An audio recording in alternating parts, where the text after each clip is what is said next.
हाय, मेरा नाम है अवनीश तिवारी और आज हमारी जावास्क्रिप्ट सीरीज का डे 8। तो आज की वीडियो में हम बात करने वाले हैं स्ट्रिंग इन जेएस। इससे पहले कि मैं वीडियो को स्टार्ट करूं, मैं बताना चाहूंगा कि तुम्हें जावास्क्रिप्ट सीरीज की लिंक मिल जाएगी डिस्क्रिप्शन में, तो तुम वहां से और वीडियोस को एक्सेस कर सकते हो। तो चलो हम अपनी वीडियो को स्टार्ट करते हैं। तो सबसे पहले मैंने एक index.html की फाइल और इसमें मैंने बेसिक HTML का कोड लिखा और बॉडी टैग के अंदर मैं लगाया अपना स्क्रिप्ट टैग और सोर्स के अंदर मैं लिखा js/script.js जो कि मेरी JS की फाइल का नाम है। इतने के बाद हम अपनी जावास्क्रिप्ट की फाइल में आएंगे और यहाँ पर हम लिखेंगे console.log और डबल इन्वर्टेड कॉमा के अंदर हम लिखेंगे हेलो वर्ल्ड। हम ये कर रहे हैं ये चेक करने के लिए कि मेरी जावास्क्रिप्ट की फाइल मेरी HTML की फाइल से लिंक हुई है या नहीं। मैं आऊंगा आउटपुट के अंदर और यहाँ पर राइट क्लिक प्लस इंस्पेक्ट करूंगा और कंसोल विंडो के अंदर मैं आऊंगा तो यहाँ पर मेरा हेलो वर्ल्ड आ चुका है, यानी कि हमारी HTML की फाइल हमारे जावास्क्रिप्ट की फाइल से लिंक हो चुकी है। तो हमारा आज का टॉपिक है स्ट्रिंग। तो स्ट्रिंग बेसिकली कैरेक्टर्स का एक सीक्वेंस होता है जो कि हमारी लेटर, नंबर और सिंबल्स को स्टोर करने के लिए होता है, ठीक है। और जावास्क्रिप्ट के अंदर हमारी स्ट्रिंग्स होती है वो इम्यूटेबल होती है, यानी कि हम स्ट्रिंग्स को चेंज नहीं कर सकते हैं, ठीक है। तो स्ट्रिंग को क्रिएट करने के लिए हम एक वेरिएबल डिक्लेयर करते हैं और उसके अंदर हम डबल कोट्स के अंदर कोई भी चीज लिखते हैं और वो चीज हमारी स्ट्रिंग होती है, ठीक है। और इतने के बाद अगर हमें अपनी स्ट्रिंग की लेंथ जाननी होती है तो हम स्ट्रिंग नेम डॉट लेंथ करके हम उसकी स्ट्रिंग का लेंथ पता कर सकते हैं, ठीक है। और इसी के साथ साथ जो हमारी स्ट्रिंग होती है उसके इंडेक्सेस हमारे 0 से स्टार्ट होते हैं, यानी कि हमारा पहला लेटर जो होता है वो उसका इंडेक्स होता है 0, हमारे दूसरे लेटर का इंडेक्स होता है 1। तो इस तरह से हम अपने स्ट्रिंग के इंडेक्सेस को भी फाइंड कर सकते हैं। तो चलो जल्दी से हम इतनी चीजों को सबसे पहले कोड के थ्रू देखते हैं। सबसे पहले मैंने एक वेरिएबल डिक्लेयर किया str और इसके बाद फिर डबल कोट्स के अंदर मैंने लिखा जावास्क्रिप्ट। तो अभी जो ये हमारा जावास्क्रिप्ट है ये हमारी एक स्ट्रिंग है, ठीक है। तो सबसे पहले इसको हम console.log करते हैं, console.log और मैंने लिखा str और मैंने इसको सेव करके अपने पेज को आके रिफ्रेश किया तो यहाँ पर आ गया जावास्क्रिप्ट, ठीक है। तो ये हमारी जावास्क्रिप्ट नाम की एक स्ट्रिंग आ गई। अगर मुझे इस स्ट्रिंग की लेंथ चाहिए तो मैं str.length लिखूंगा, लेंथ, और मेरे स्ट्रिंग की लेंथ आ चुकी है 10, यानी कि हमारे जावास्क्रिप्ट के अंदर 10 कैरेक्टर्स हैं, ठीक है।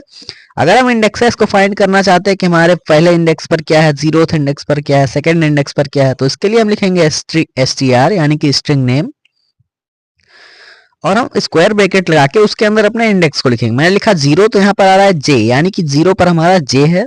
और इतने के बाद अगर मुझे फाइंड करना है कि इसके आगे के इंडेक्सेस भी क्या है तो मैं फिर से एक बार लिखूंगा str और स्क्वायर ब्रैकेट लगा के मैं उसके अंदर लिखता हूं 1। तो 1 पर है हमारा a, 2 पर है हमारा v, 3 पर है हमारा a, 4 पर हमारा s, ऐसे ऐसे हम सारे इंडेक्सेस को फाइंड कर सकते हैं, ठीक है। तो इस तरह से हम अपने स्ट्रिंग को लेंथ और इंडेक्सेस को फाइंड कर सकते हैं। तो चलो अभी हम आगे बढ़ते हैं कि हमें स्ट्रिंग के आगे क्या पढ़ना है। तो हमारा अगला टॉपिक है टेम्पलेट लिटरल्स। तो टेम्पलेट लिटरल्स भी बेसिकली एक स्ट्रिंग्स ही होती हैं, बस इसको हम बैकटिक्स का यूज करके क्रिएट करते हैं, ठीक है। तो क्वेश्चन ये आता है कि हमें टेम्पलेट लिटरल्स का यूज क्यों पड़ा। तो इसके लिए मैं एक एग्जांपल लूंगा। सबसे पहले मैं बनाऊंगा एक ऑब्जेक्ट और जिसके अंदर मैंने आइटम लिख दिया है पेन और कॉमा लगा के मैं इसका प्राइस भी लिख दूंगा। मैंने लगाया प्राइस और इसकी वैल्यू मैंने दे दी 10, ठीक है। तो ये भी हमारा एक पूरा ऑब्जेक्ट बन चुका है। अभी सपोज मुझे इस ऑब्जेक्ट को अगर प्रिंट करवाना है स्ट्रिंग के फॉर्म में तो मुझे क्या करना पड़ेगा। सबसे पहले मैं लिखूंगा द प्राइस ऑफ, अब मुझे अगर पेन लिखना है यहाँ पर, यानी कि मुझे आइटम प्रिंट करवाना है, तो मैं इस डबल कोट्स के बाहर आऊंगा, मैं एक कॉमा लगाऊंगा, फिर मैं लिखूंगा ऑब्जेक्ट डॉट आइटम, फिर से मैं एक कॉमा लगाऊंगा, फिर से मैं डबल इन्वर्टेड कॉमा लगाऊंगा और मैं लिखूंगा इस, फिर से मैं कॉमा लगाऊंगा और लिखूंगा ऑब्जेक्ट डॉट प्राइस और फिर मैं कॉमा लगा के फिर डबल इन्वर्टेड कॉमा लगा के मैं लिखूंगा रुपीज। तो अभी इतनी चीज को मैं अगर सेव करके प्रिंट करूंगा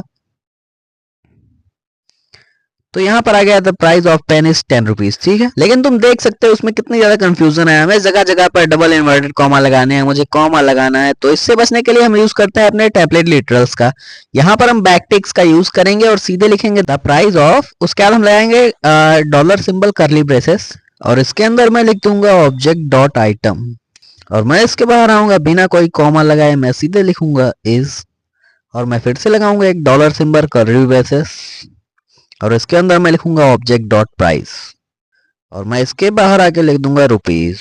अभी इतनी चीज को हम चलते हैं सेव करके रिफ्रेश करके देखते हैं। तो अभी हमारा आ गया the price of pen is 10 rupees. तो यहाँ पर तुम देख सकते हो हम कितनी आसानी से ये चीज लिख सकते हैं बिना कॉमा का यूज किए, ठीक है। तो टेम्पलेट लिटरल्स का यूज हम करते हैं बेसिकली कॉमा का यूज करने से बचने के लिए, ठीक है। हम टेम्पलेट लिटरल्स को भी अपने स्ट्रिंग्स की तरह ही डिक्लेयर करते हैं, बस हमें सिंपली अपने डबल कोट्स की जगह पर हमें बैकटिक्स का यूज करना होता है।